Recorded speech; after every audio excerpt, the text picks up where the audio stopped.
It's time for Herd Mentality, the weekly episode where you control the discussion. Today, on Locked On Bills. You are Locked On Bills, your daily Buffalo Bills podcast. Part of the Locked On Podcast Network, your team every day.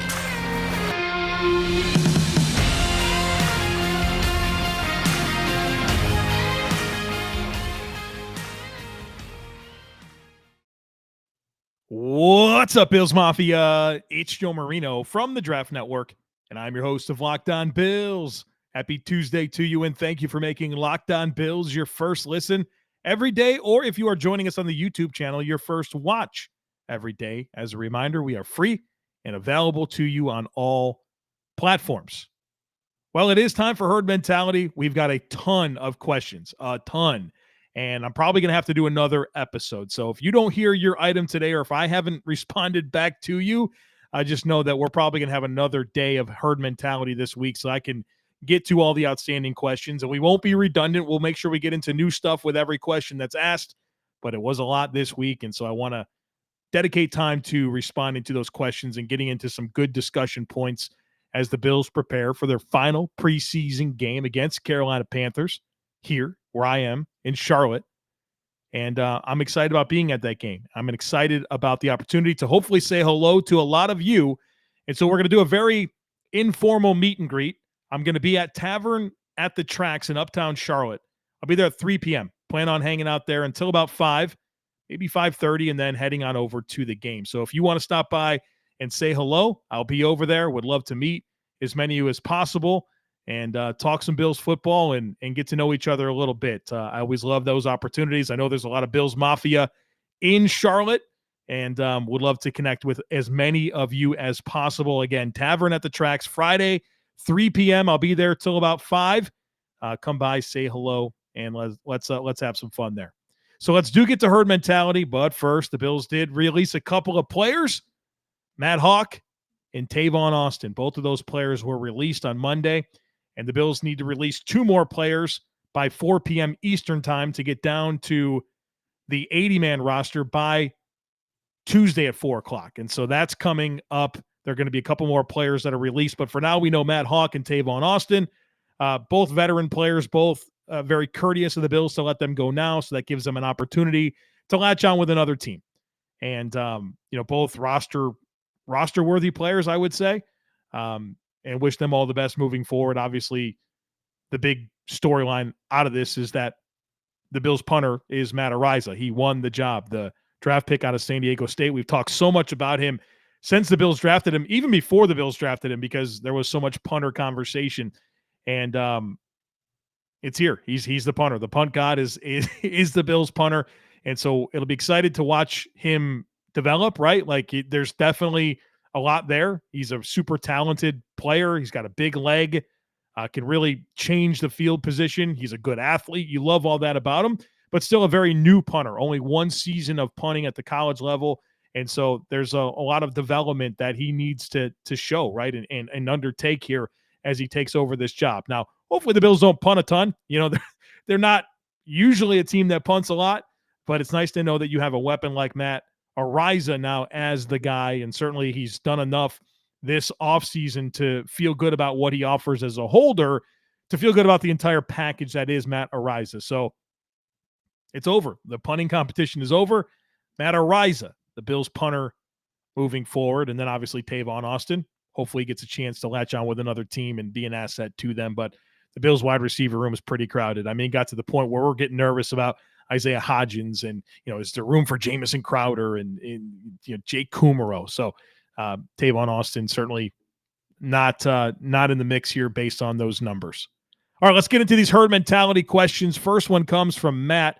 Matt says, how do you see the running back room shaking out? I can't see a way we spend a spot on Duke Johnson. Also, when would you spend a pick on a developmental third quarterback? And would you try to find a guy with traits like Josh that just needs time?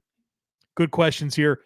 I think the Bills are going to keep 4 running backs: Devin Singletary, Zach Moss, James Cook, and Tywan Jones. I don't see them keeping 5 running backs. I don't see Duke Johnson being one of them. And for as much as we love what Raheem Blackshear has shown this preseason, I don't think that there's a spot for him on this active roster, assuming there's no injuries. And so I think the Bills would love to get him back on the practice squad, and hopefully that works out. But if you're sitting here nervous about Raheem Blackshear, I understand that. He's shown a lot. He's a likable player. But at the end of the day, he's a depth running back, right? This is a very easy to find thing in the NFL. You want a running back that can fill out your depth chart in the practice squad, that gives you special teams upside, that gives you, just a little bit of everything as a running back. You can find that. So as much as we are all gravitated and drawn towards Raheem Blackshear, just understand that the 2022 Buffalo Bills are not going to be defined by whether or not Raheem Blackshear is back on the roster. And I'm not trying to make light of him, and you guys know I've been talking him up really since the Bills got him as a UDFA, but let's keep the right perspective here because this is where we're at as a football team, where Bills so many things are settled, so many things are in good position that we're focusing in on this type of stuff, and it's awesome. But at the end of the day, let's keep perspective here. If the Bills want to find another talented special teams type bottom of the roster running back, you can find that. That's not a hard to find skill set in the NFL. The other part of the question was, when would you draft a developmental third quarterback? What gets challenging about that is the Bills are only going to roster 2 quarterbacks, Josh Allen, and then some meaningful backup that can come in and play for you. So whatever this third quarterback is, you need to make sure that you can get him on the practice squad. And so then the question becomes, well, at what point do you draft a player just to cut him and hope that you can stash him on the practice squad? Like, if he's meaningful enough as a developmental quarterback, you're probably not going to be able to have that opportunity. And so I think that's what complicates things. I think it's always good to throw darts at the quarterback position. You never know what can hit. But I think it's hard to kind of balance the needs of this team as a contender, as a team that needs a good backup quarterback to be able to step in case something happens to Josh, but also understand you're not going to roster 3 quarterbacks. So that's always going to make it a little bit difficult when it comes to this idea of a developmental quarterback to groom and, see if it could provide some value down the line or something like that. Next one comes from the RealSmith, who says, I was wondering if you could give us 4 to 5 players that are unlikely to make the Bills 53, who, in your opinion, would be given significant consideration by Joe Schoen and Brian Daboll with the New York Giants. Yeah, look, it's coming. The Giants are going to claim players that the Bills cut. We've already seen it happen with Elijah Griffin, a guy that they were familiar with from their time in Buffalo. And I think that there are going to be guys that the Bills cut that they're going to have interest in. And so if I had to come up with 4 or 5, these would be players that make a lot of sense. And let's keep in mind where this New York Giants football team's at. Year 1 of a new GM and head coach, quarterback in a make or break situation, a roster that's very much a work in progress. They're not close at all, really at any position. And so they're going to be looking for options to fill out this roster and guys that, have been around Schoen and Daboll. That's going to help them extend their message and really win this locker room over. So I think they will want to get players from the Bills that they're familiar with. And so some names that pop for me, Cam Lewis at corner. I think one of Quinton Morris or Tommy Sweeney, if one of those guys gets cut, I could see one of them very easily going to the Giants. Isaiah Hodgins, as a potential, is he going to be the Bills' 5th or 6th receiver? If not, he has to clear waivers. You'd like to think that Daboll and Schoen are probably going to pull the trigger on that. Jacob Capra, offensive lineman, there's no room for him on this Bills roster. And Bobby Johnson and really a bunch of the coaches that followed Daboll over to the Giants have experience with Capra, and he was a practice squad guy last year. And so I could see them wanting him as a guy to develop and continue to work with. And Capra has shown some positional flexibility so far this preseason, including some reps at center. And then I'd also extend this conversation to Brandon Bryant and Eli Ankou, a couple of defensive tackles that you'd love to have back on the practice squad. But the Giants would certainly love to have those players as well. So I think those are some of the names that really pop for me as Giants claim candidates. Justin says, listening to Josh Allen's presser after the Denver game, the question was about how he feels O-line coach Aaron Kromer has improved the run-play dynamic. What are your thoughts on his response? Sounds to me that Kromer can really unlock the running game for the Bills, and previous coaching was unorganized. I think that's pretty fair, Justin. I think that's a good takeaway. I've thought about this a lot. I've talked to Coach Kromer, right? I've had conversations with him, so I have his opinions on the run scheme last year and how he can impact things this year. But I think you could read between the lines of what Josh said and realize that, there's a lot of meat on the bone, especially from a communications perspective. And one thing that I've said a lot about the run scheme last year under Brian Daboll is that I think sometimes it lacked creativity in different dynamics and blocking schemes to help it. But I also don't blame Brian Daboll because he had good box counts, right? He had the box counts that you want to be able to run the ball effectively. The Bills just didn't do it. And so you as an offensive coordinator, you're stuck between, well, look, we've got the looks that we want, but why aren't we executing? And I think that's where this Aaron Kromer can really influence things, is from that communications perspective and understanding different fronts and where guys are supposed to be and working together to create this space in the run game. Oh, by the way, he's got a lot more talent up front, in my opinion, as well, and a lot more athleticism to do more, right? A lot more range, a lot of more lateral quickness, a lot more ability to get to the second level and just clear space. And so I think there's a number of factors that go into this, but I think it's fair to say that there's going to be a lot more organization and communication when it comes to this Buffalo Bills offense and how they approach running the football. I need to tell you guys about our partner, Athletic Greens. I started taking Athletic Greens because I wanted to see what all the hype was about. So what is this stuff? With one delicious scoop of Athletic Greens, you're absorbing 75 high-quality vitamins, minerals, superfoods, probiotics, and adaptogens to help start your day right. This special blend of ingredients supports your gut health, your nervous system, your immune system, your energy, recovery, focus, and aging. It supports everything. I personally take it to jumpstart my day, and it gives me more energy and balances my diet in a very simple way. Tons of people take some kind of multivitamin, and it's important to choose one with high-quality ingredients that your body will actually absorb. AG1 is a small micro habit with big benefits. It's one thing you can do every single day to take great care of yourself. Athletic Greens is critical for my daily routine because it helps support better sleep quality and recovery, and it helps support mental clarity and alertness. Right now, it's time to reclaim your health and arm your immune system with convenient daily nutrition. It's just one scoop in a cup of water every day. That's it. No need for a million different pills and supplements to look out for your health. To make it easy, Athletic Greens is going to give you a free 1-year supply of immune-supporting vitamin D and 5 free travel packs with your first purchase. All you have to do is visit athleticgreens.com/NFL Network. Again, that is athleticgreens.com/NFL Network to take ownership over your health and pick up the ultimate daily nutritional insurance.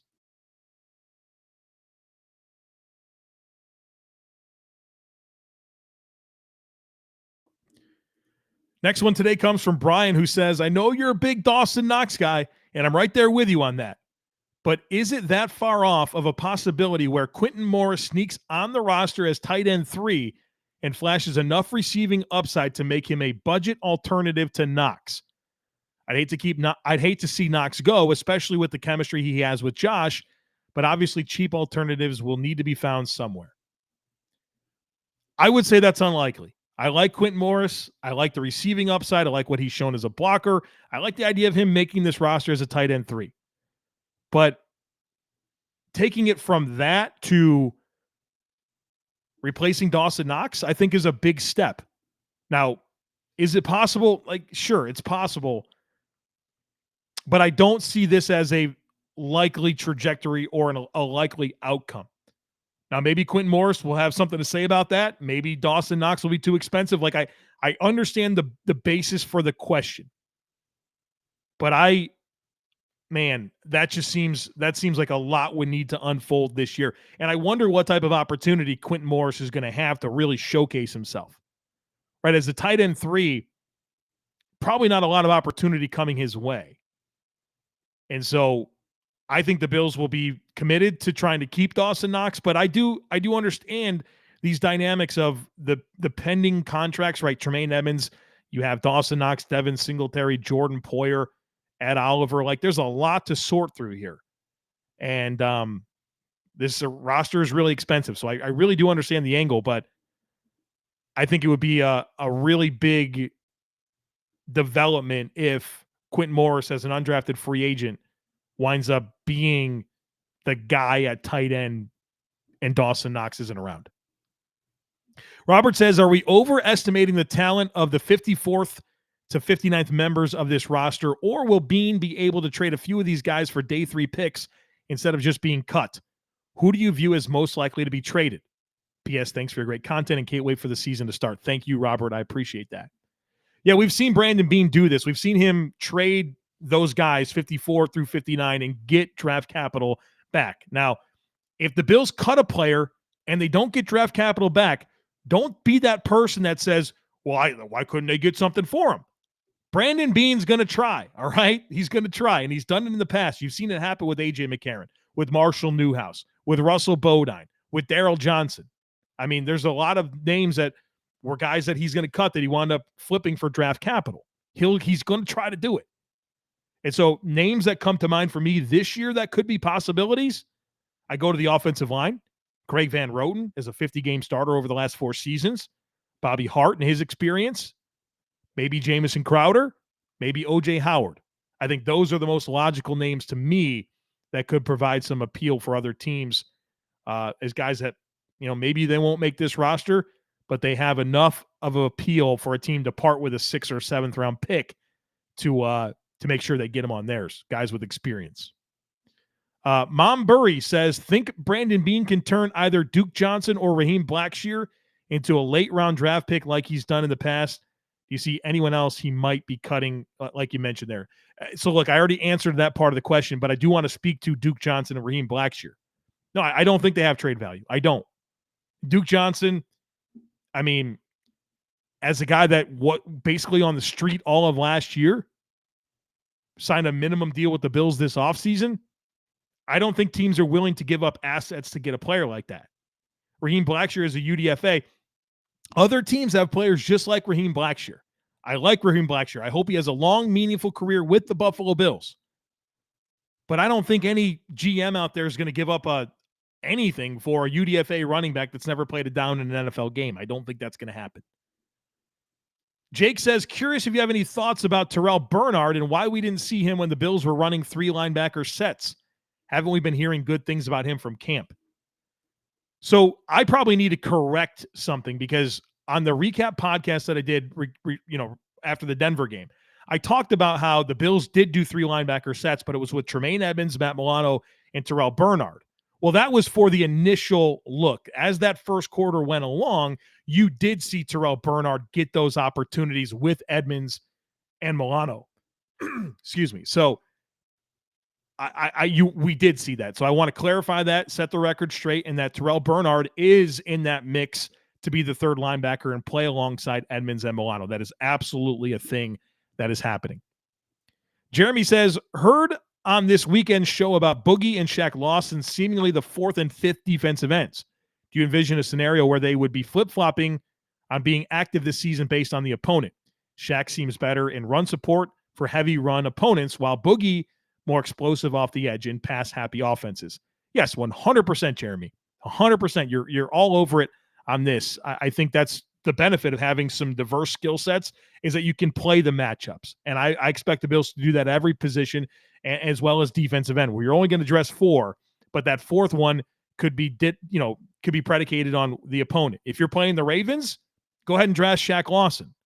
If you're playing the Chiefs, probably a Boogie game, right? So that's how you would think about that. And that's a really good perspective to add to that conversation.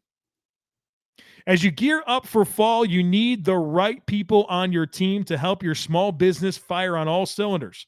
LinkedIn Jobs is here to make it easier to find the people you want to talk to faster and for free.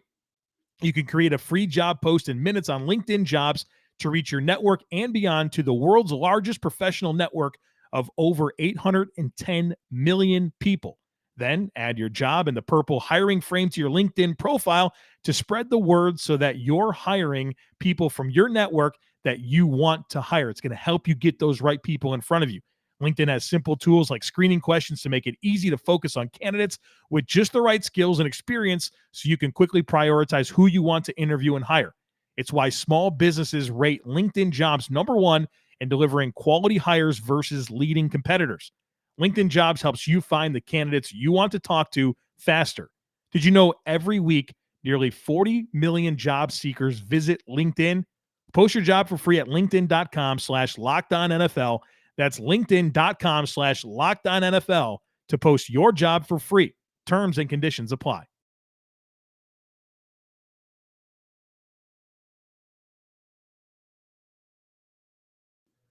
Let's get to some more questions. Next one's from Andrew, who says, could you discuss the Spencer Brown and David Quessenberry battle for starting right tackle and how we all thought it would be Brown's position since he was so important to keeping that line productive last season?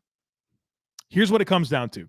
Spencer Brown is working back from back surgery, and David Questenberry has taken all of these reps all off season long. Spencer Brown's behind. He is. Now, where I get a little bit confused on this is because I do believe that the team would want for Spencer Brown to be the Bills' starting right tackle. And in that Denver game where Spencer Brown did play, he did not play with the starters. And if that was your game, if that was your Josh Allen game, you're going to run the ones out there and get them ready for a game, and Spencer Brown was able to play, and you want him to be your right tackle, he would have been the right tackle in that situation. And so, like I've said for really months on this podcast, we need to take it very seriously that David Questenberry could be this team starting right tackle. And maybe there will be a platoon. Like there's opportunities here. There's things that can happen. But right now, I think all of the signs indicate that this is David Questenberry's job and that Spencer Brown, maybe he didn't lose the job, but just the fact that he hasn't been repped. He hasn't had the time to work with Kromer like all these other guys have, and it's put him behind. So maybe this will change at some point. But right now, it certainly feels like they feel good about Questenberry, and they're still ramping up Spencer Brown, who has a back injury, right? And so there's concerns with that, how you take and absorb contact. It's a spot of your body that's going to be vulnerable in the trenches. And so I think Spencer needs to get the confidence there, and he needs to get himself ramped up to the point where he can execute at a high level. And again, like I said, they both played against Denver. The one that played with Josh Allen was David Questenberry. That's a pretty big tell that it's his job to lose at this point. Nice says, I'm a huge fan of your podcast. Thank you. It is literally my first listen every day. I appreciate that. I love to give you a scenario and see how you respond.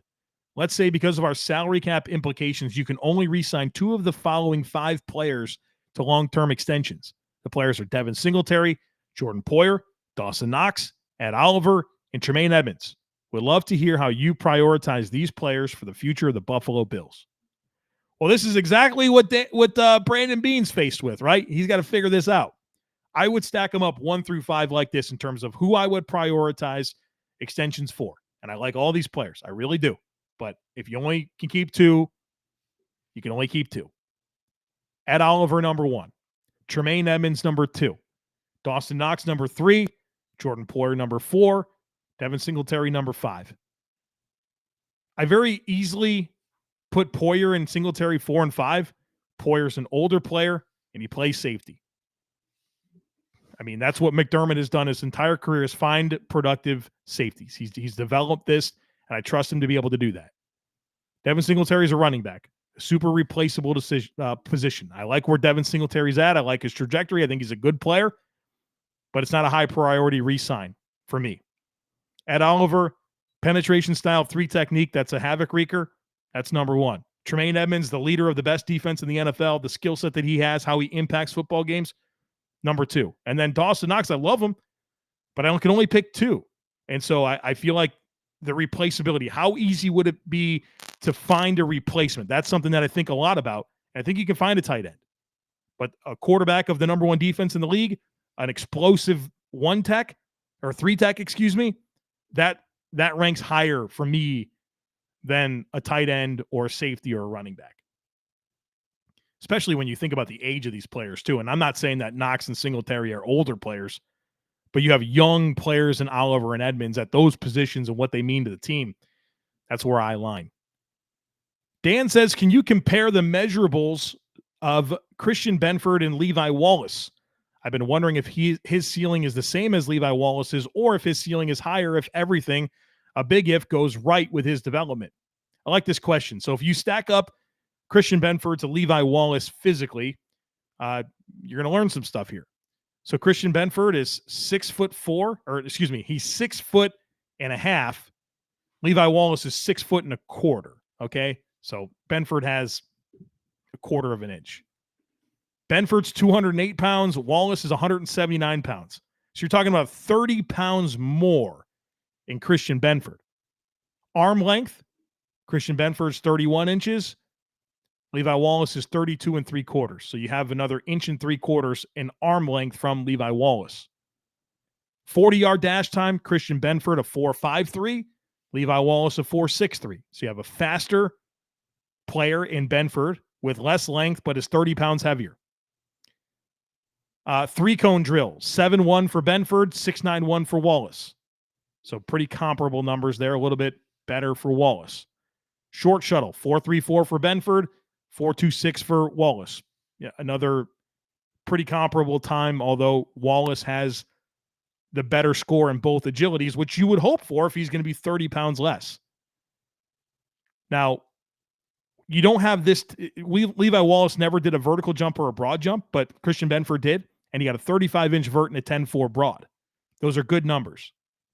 So basically what this comes down to is you have similar height, more length with Wallace, 30 more pounds with Benford, a more explosive player at 30 more pounds, but maybe not quite as agile.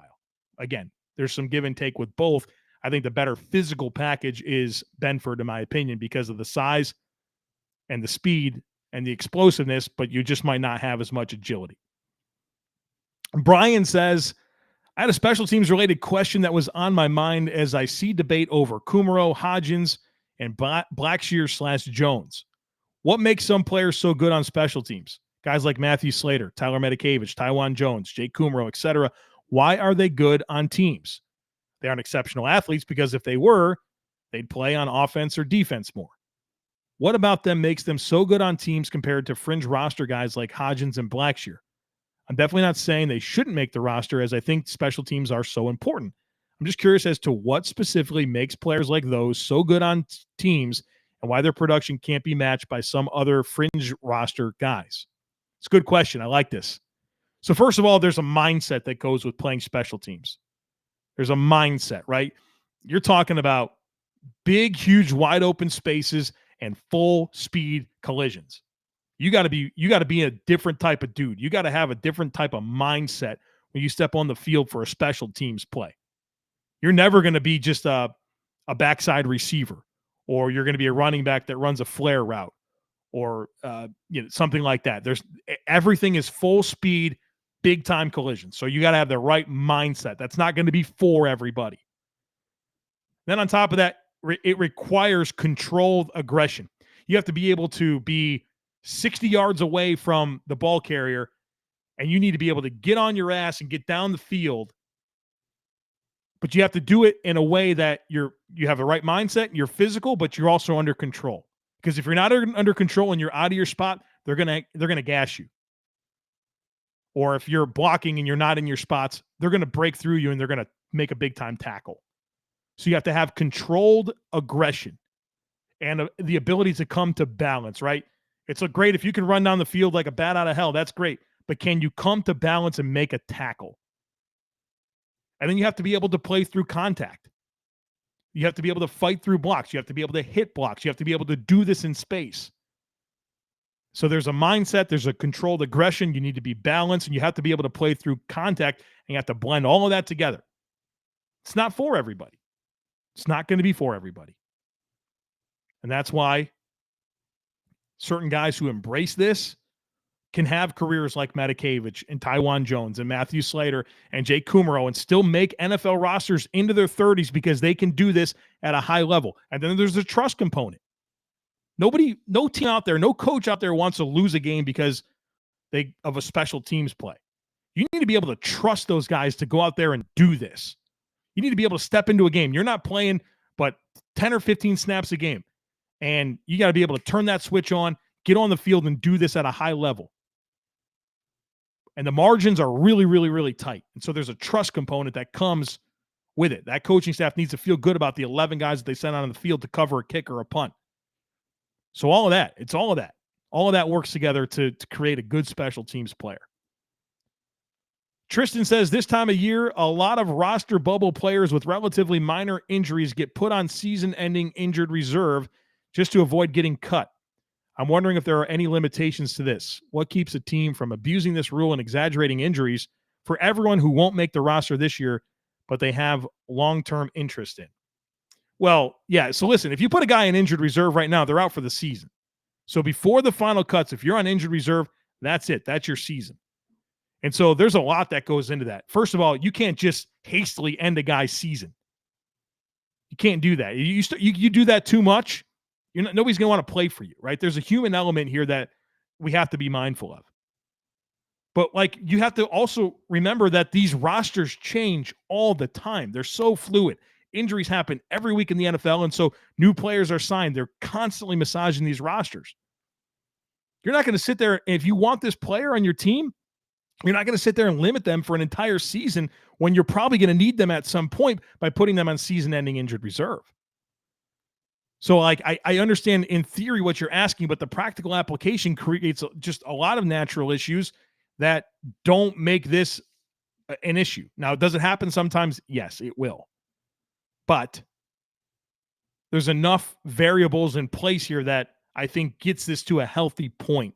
Although a team could take advantage of it, and agents aren't going to want their undrafted free agents to sign with you in the future. Or you're going to have bad reputation. You got to do business the right way if you want to be a sustainably good football team. And part of doing the business the right way is doing right by your players and giving them opportunities to play and get an accrued season and all the dynamics that play into it.